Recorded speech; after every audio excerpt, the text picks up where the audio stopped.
Eu, a gente precisa também ver ao longo do tempo o 13 de maio, né? Tem uma perspectiva de longo prazo, assim. Inclusive, eu tentei até nesse artigo acompanhar ano a ano a festa da abolição, as celebrações e ver como isso estava relacionado a esse ânimo popular, né? Havia uma aposta na abolição, e isso a gente sabe que havia, né? Os ex-escravizados queriam o fim da escravidão, mas também queriam algo mais, né? Queriam uma reestruturação da sociedade, né? Que pudesse incluir, que pudesse ter ascensão, que pudesse ter inclusão.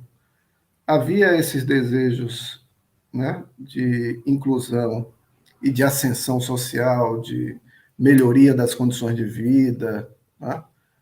Isso é que impulsionou o movimento em relação à abolição. Né? Não foi somente o fim da escravidão, mas também havia ali uma aposta de que a sociedade poderia dar um salto. Né?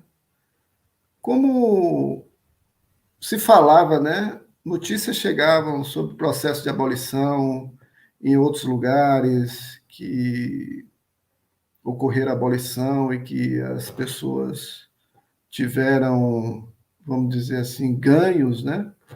Pelo menos em termos de cidadania, nos Estados Unidos, pelo menos durante um tempo, né? Os libertos tiveram direito de voto, né? Durante a chamada reconstrução, né? Foi um período curto, 10 anos, mas tiveram, né? E a abolição no Brasil tinha aposta, por exemplo, de uma, uma reforma agrária, uma democratização da terra, como falava o André Rebouças, né? Ele defendia que era um abolicionista negro. O André Rebouças falava na democratização da terra. E essa é uma aspiração também de boa parte da população negra, né? Na época, que estava concentrada no campo, a maioria, né? E a maioria da população brasileira, na época, no final do século XIX, estava concentrada no campo. Havia muita expectativa de que pudesse ter distribuição de terra, de acesso à terra, por exemplo, né? De acesso à educação, de acesso ao voto como cidadão. E a gente sabe que depois da abolição, né, o que seriam essas conquistas foram negadas. Né? A Constituição que foi aprovada no republicano em 1891 não falava nada de inclusão dos ex-escravos, de democratização da terra, não tem nada disso. Né? Então, o que acontece no Brasil é que a abolição foi feita para acabar formalmente a escravidão, né? Mas não criar perspectivas e políticas que pudessem incluir esses indivíduos que emergiram do sistema escravista, né? E também boa parte da população negra, né, que, embora livre ou liberta, né, ainda vivia em condições de cidadania muito precárias, né? A maioria não tinha direito a voto, né? A maioria vivia em condições muito precárias de sobrevivência. A maioria da pobreza era formada por pessoas de cor, né? Então, a sensação é que depois da abolição, né, que a abolição ela teve um certo, como eu diria assim, um certo desencanto com a abolição.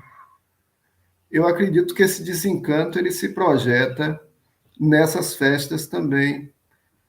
Ora, quando analiso as festas 3 anos depois, 4 anos depois, elas já não repetiram o mesmo entusiasmo, a mesma, como eu diria, a mesma participação popular que ocorreu em 1888 e 1889. Um ano depois ainda teve muita festa em Salvador, pelo menos em Salvador teve muita festa. Em Recife, eu sei que no 13 de maio houve muita festa, em 89 também. Né? Mas em Salvador, eu sei que depois de 89, 1890, quando a Bahia já se tornou republicana, a República foi proclamada, esses festejos começam a encolher, né? Em termos de participação popular, em termos de até de entusiasmo, né? Isso é que a gente observa pelas notícias dos jornais, né? Os jornais começaram a se queixar desse esmorecimento da festa. Isso pode ser um sintoma realmente dessa falta de entusiasmo popular, né? Mas também a gente tem que ver também de que perspectiva esses jornais estavam analisando, né? Se era um interesse político em também, vamos dizer assim, desmotivar a própria festa, né? Desbancar a festa do 13 de maio como um momento importante, né?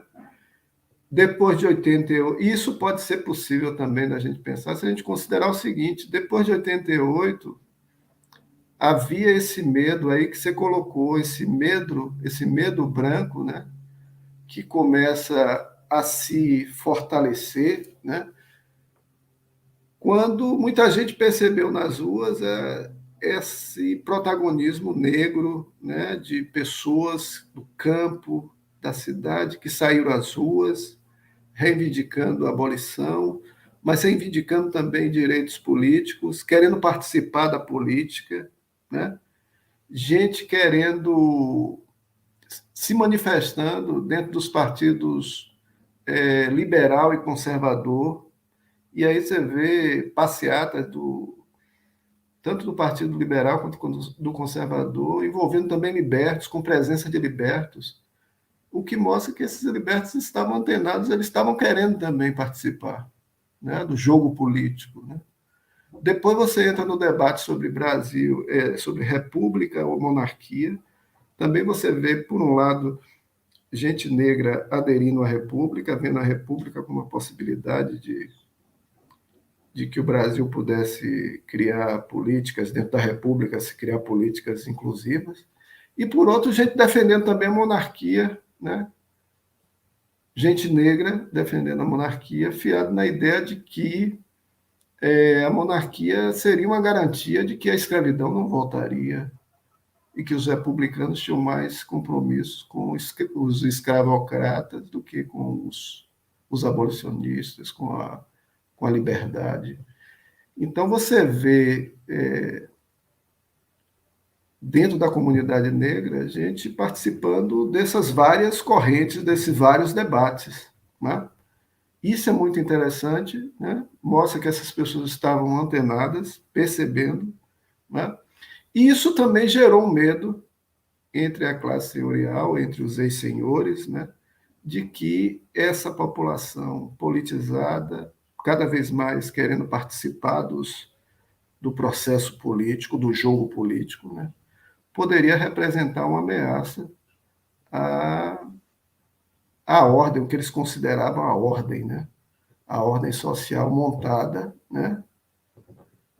Dentro daquela estrutura que a gente já conhece de que quem manda é quem obedece, né?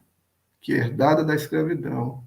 Então, quando você vê esses setores conservadores começam a perceber esses novos atores nas ruas gritando, querendo participar, há um temor realmente, um medo, né? Esse medo branco, né?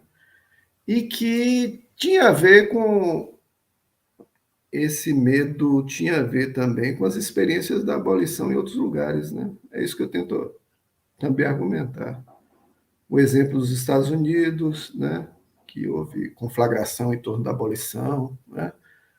O Haiti, que foi uma abolição feita pelos próprios escravizados, né? E pelos libertos, né?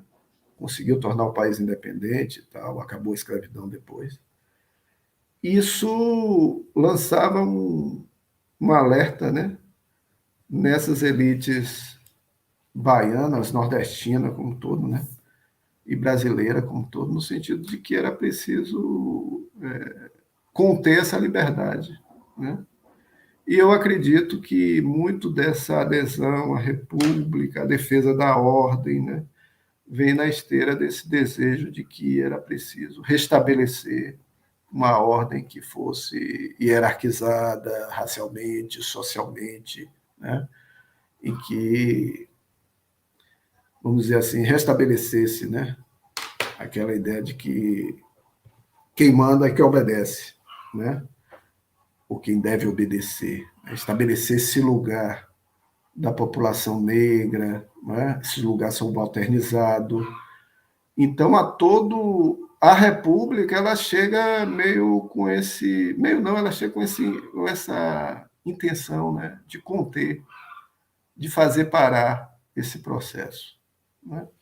E os primeiros anos da República no Brasil e aqui na Bahia, que eu analiso mais de perto, foram realmente muito pesados, né, em termos repressivos. Houve intensificação da repressão policial sobre reunião de pessoas negras nas ruas, sobre movimentação de pessoas, né, de um lugar para outro.